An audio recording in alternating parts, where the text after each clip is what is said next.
Pemirsa, senang berjumpa lagi dengan Anda. Keberhasilan penanganan corona di Jakarta tak lepas dari keberadaan kota penyangga termasuk kota Bogor. Bagaimana Bima Arya Sugiarto menekan laju corona di kota Bogor? Bagaimana langkah-langkah yang dipersiapkan untuk vaksinasi virus corona? Apa saja langkah juga yang dilakukan untuk membantu para korban PHK serta mengakomodir aspirasi warga terkait Undang-Undang Ciptaker?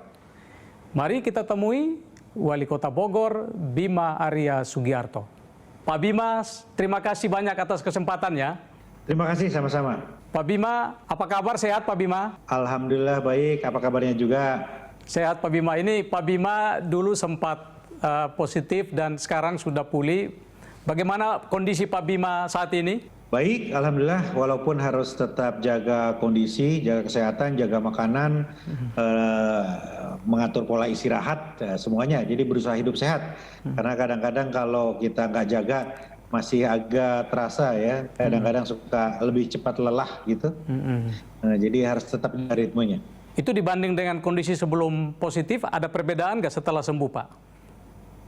Ada. Jadi saya merasa belum kembali 100% ya.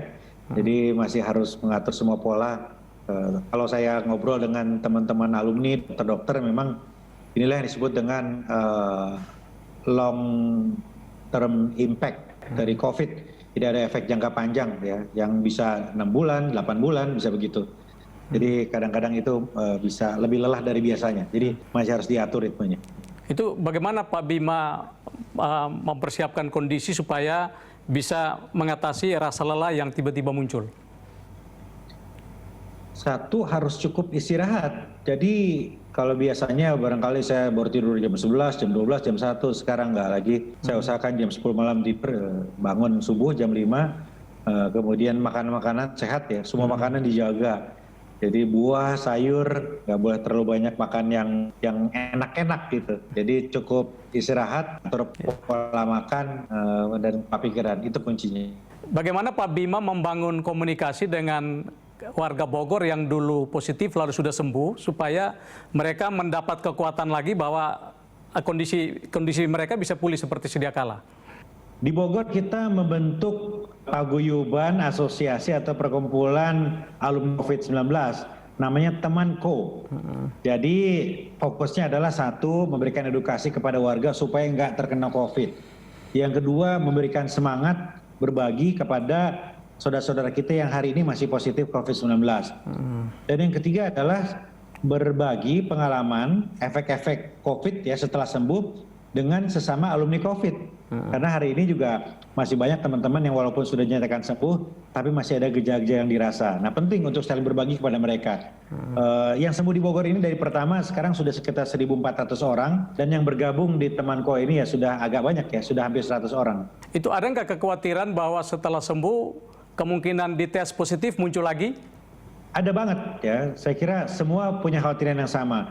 Apakah mungkin reinfeksi atau bahkan reaktivasi? Reinfeksi itu ketularan lagi orang, tapi yang paling dikhawatirkan oleh para alumni itu adalah reaktivasi. Jadi tidak tertular orang, tapi tiba-tiba di dalam hidup lagi, kira-kira begitu. Nah, makanya kami saling berbagi lah, saling mencari informasi, sering belajar.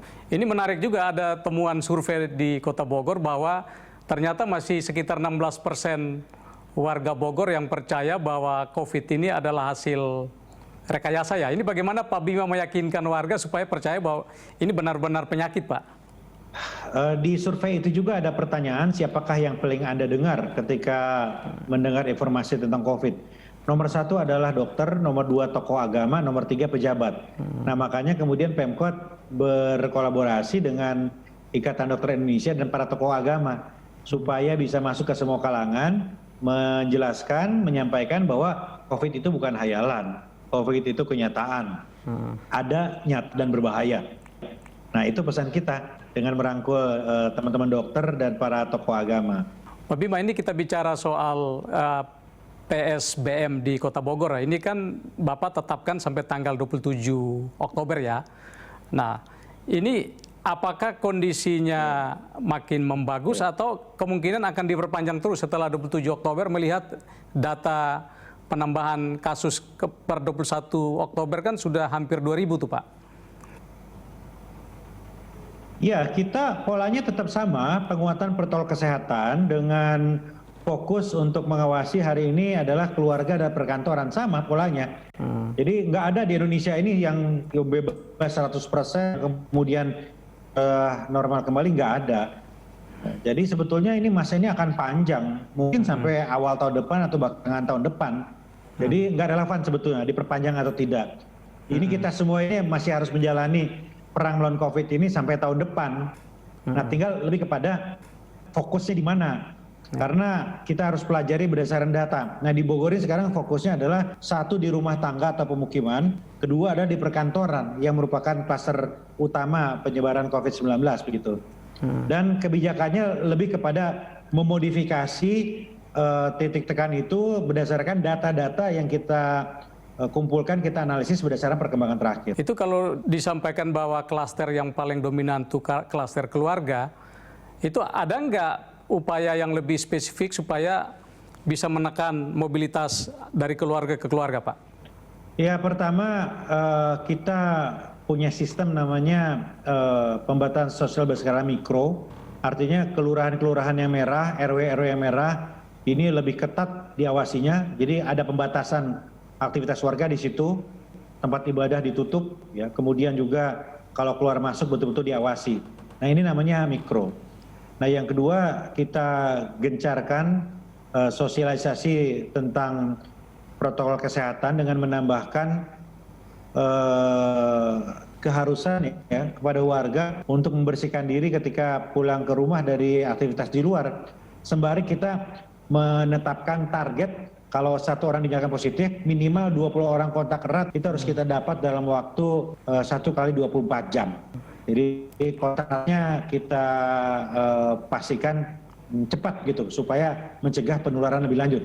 Jangan sampai ada orang yang kontak erat dengan orang positif, kemudian tetap keluar, tetap jalan dan potensi menularkan ke orang lainnya lebih besar. Pak, ini kan pemerintah agak khawatir akhir bulan ini kan ada beberapa hari libur ya. Dan kemungkinan warga Jakarta banyak yang main ke kota Bogor ya. Dan kemungkinan ada kekhawatiran jadi klaster baru nih. Gimana antisipasi dari Pemda Kota Bogor, Pak? Jadi kita tidak mungkin menutup kota Bogor dari tamu-tamu kita di Jakarta dan sekitarnya. Nah, yang kita lakukan lebih pada pengetatan pengawasan protokol kesehatan. Kita punya tim elang, isinya adalah teman-teman KNPI, HIPMI dan juga Karang Taruna dengan disupervisi oleh Pol PP, TNI dan Polri yang tugasnya berkeliling di tempat-tempat umum, public spaces ya, untuk mengawasi protokol kesehatan di sana. Kemudian juga kita membangun komunikasi dengan semua, termasuk dengan komunitas-komunitas ya, supaya mereka bisa mengawasi tempat-tempat umum tadi. Ya, kalau di total mungkin ada sekitar 300 orang yang ketika long weekend nanti kita kerahkan untuk memantau tempat-tempat umum. Jadi nggak apa-apa datang ke Bogor asal tetap jaga protokol kesehatan. Oke, Pak Bima, kita break sebentar. Pemirsa, tetaplah di special interview. Apa yang membuat angka kesembuhannya malah lebih bagus dibanding Provinsi Jawa Barat, Pak? Kita sosialisasikan tidak sembuh itu seperti apa. Karena banyak juga kelemahan itu pada administratif.